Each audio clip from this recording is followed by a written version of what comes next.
कहानी है रामपुर गांव की, जहां के मर्द महिलाओं को हमेशा नीचा दिखाने की कोशिश में रहते। अरे अभी तक खाना नहीं आया, क्या मुझे एक और शादी करने की जरूरत है? नहीं जी नहीं, ऐसा मत करना, वरना मैं कहाँ जाऊंगी। खाना लेकर मैं अभी आई जी।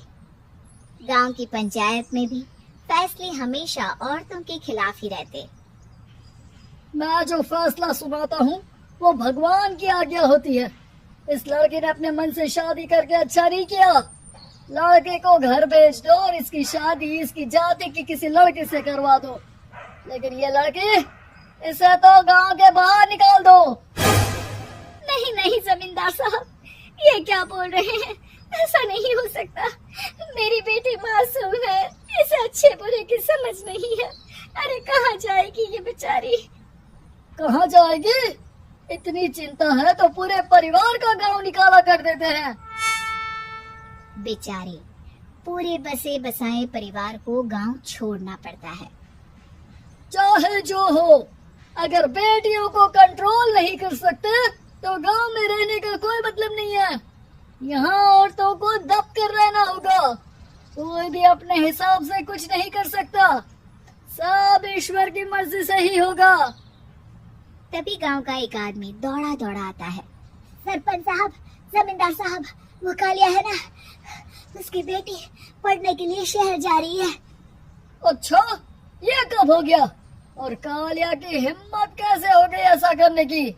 लेकर आओ उसे और उसकी बेटी को। बस फिर क्या था, हाजिर हो जाते हैं कालिया और उसकी बेटी सरपंच के सामने।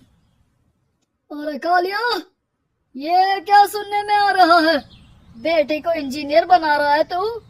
और ये बता, गांव में तो स्कूल नहीं है, फिर कहाँ से इतनी क्लास पास कर गई तेरी बेटी? राधा, जो कि कालिया की बेटी है, उसे लगता है कि सरपंच उसकी तारीफ कर रहे हैं। सरपंच जी, मैंने ऑनलाइन पढ़ाई की है, डिस्टेंस लर्निंग से। सभी में मैंने अच्छे नंबर पाए हैं, जिसे देखते हुए शहर की इंजीनियरिंग कॉलेज में मुझे स्कॉलरशिप मिली है। वाह जी वाह, क्या होती है ये? पहले तो ये बताओ, फिर आगे की बात करते हैं। पूरा गांव राधा की बात सुन रहा था और राधा बोलती जा रही थी। तो ऐसे मैं फ्री में एक अच्छी शिक्षा लेकर गांव में जो कुछ परेशानियां हैं, जैसे बिजली, पानी और इंटरनेट जैसी समस्याओं के लिए काम करूंगी। मैं गांव को शहर से जोड़ने के लिए पुल का निर्माण करवाने का प्रस्ताव रखूंगी। मुझे पूरी उम्मीद है कि जल्द ही हमारा गांव भी तरक्की की राह पर चल पड़ेगा। राधा की बात सुनकर सारे गांव वाले ताली बजाने लगते हैं। सरपंच को समझ नहीं आता कि वो क्या करे। चुप रह नादान लड़की, गांव के खिलाफ जाने के लिए तुझे गांव से बेदखल कर दिया जाएगा, वो भी पूरे परिवार के साथ। और हाँ, अगर ठीक से गांव में रहना चाहती है तो ये पढ़ाई लिखाई छोड़ दे। हम तेरे लिए गांव का कोई होनहार लड़का देखेंगे। तभी गांव का एक आदमी बोल पड़ता है। अरे नहीं नहीं सरपंच जी, राधा बिटिया जो बता रही है, अगर वैसा हो जाए तो हम लोगों को पैसा कमाने के लिए बाहर नहीं जाना पड़ेगा। हाँ जी, और ना ही कोसों दूर पानी के लिए भटकना पड़ेगा। हमारे बच्चे भी अच्छी पढ़ाई कर सकेंगे और आगे बढ़ेंगे, ना कि हमारी तरह खेती करते बैठेंगे। क्यों गांव वालों, राधा बिटिया का साथ देना चाहिए ना। सरपंच देखता है कि गांव राधा के साथ है तो वो चुप हो जाता है। वो घर आकर अपने सलाहकार से बात करता है, जो बहुत ही चालाक किस्म का इंसान होता है। अरे सरपंच साहब, आपको बहुत ही होशियारी से काम लेना पड़ेगा। एक बार गांव तरक्की कर गया, यहाँ के बालक पढ़ लिए तो कोई ना पूछेगा आपको। और फिर ये जो बेटा और बेटी है ना आपके, इनको भी आम लोगों की तरह ही जीवन जीना होगा। हाँ, लेकिन करे तो क्या करे? वो ना आप मुझ पर छोड़ दीजिए, बस मैं जैसा बोलूं करते जाइए। अगले रोज सुबह जब गांव वाले सोकर उठते हैं तो राधा के घर के बाहर और साथ ही वो लोग जिन्होंने राधा का सपोर्ट किया था, उनके घर के आगे लाल रंग से कल आऊंगी लिखा होता है।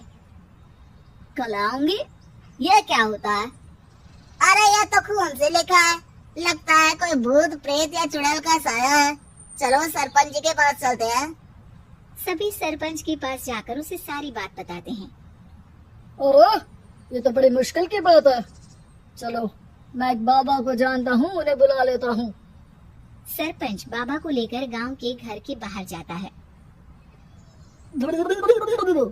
ओहो, तो ये वो चुड़ैल है जो उन लोगों को निशाना बनाते हैं जो गांव को बदलने का सपना देखते हैं। वो गांव को ऐसे ही संपन्न देखना चाहती है। वो नहीं चाहती कि कोई बाहरी आका कायाकल्प करे। क्या तुम लोगों में से किसी ने गांव को बदलने की सोच रखी है? तभी राधा की माँ रोते रोते आती है। मेरी राधा घर से गायब हो गई है। अरे कोई तो बचाओ, मेरी बच्ची कहाँ गई?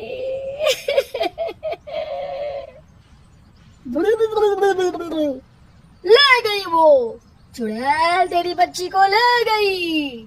अब वो उसे श्रापित करके छोड़ेगी, उस पर चुड़ैल का साया हो जाएगा। तभी बुरी सी हालत में राधा भी वहाँ आ जाती है।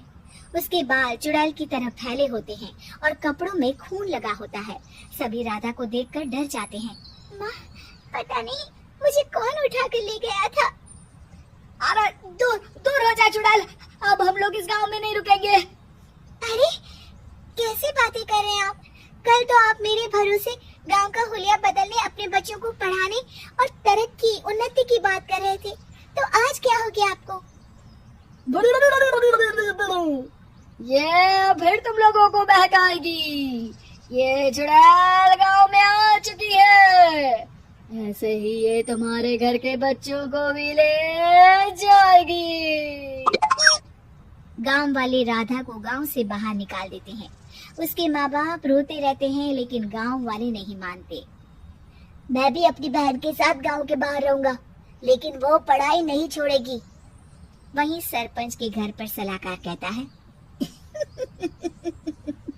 देखा, सांप भी मर गया और लाठी भी नहीं टूटी।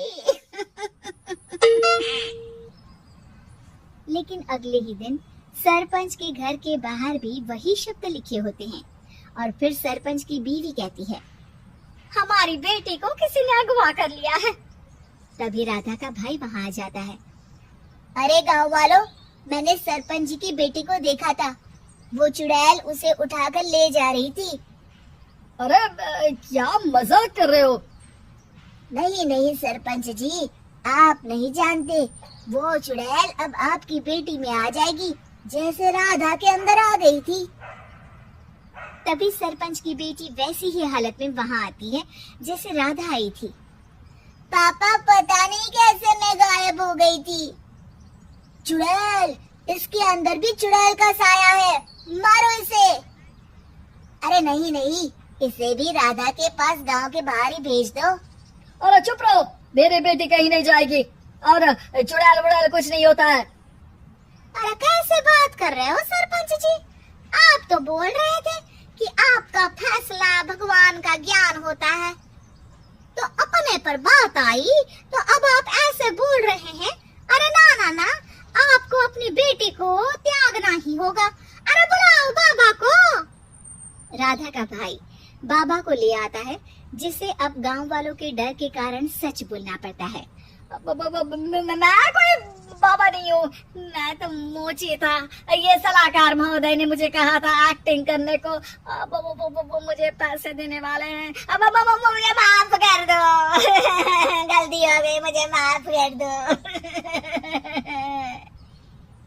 तभी वहाँ राधा आ जाती है। देखा सरपंच जी, जब गांव के बच्चे साक्षर होंगे तो आप जैसे लोगों की चालाकी नहीं चलेगी।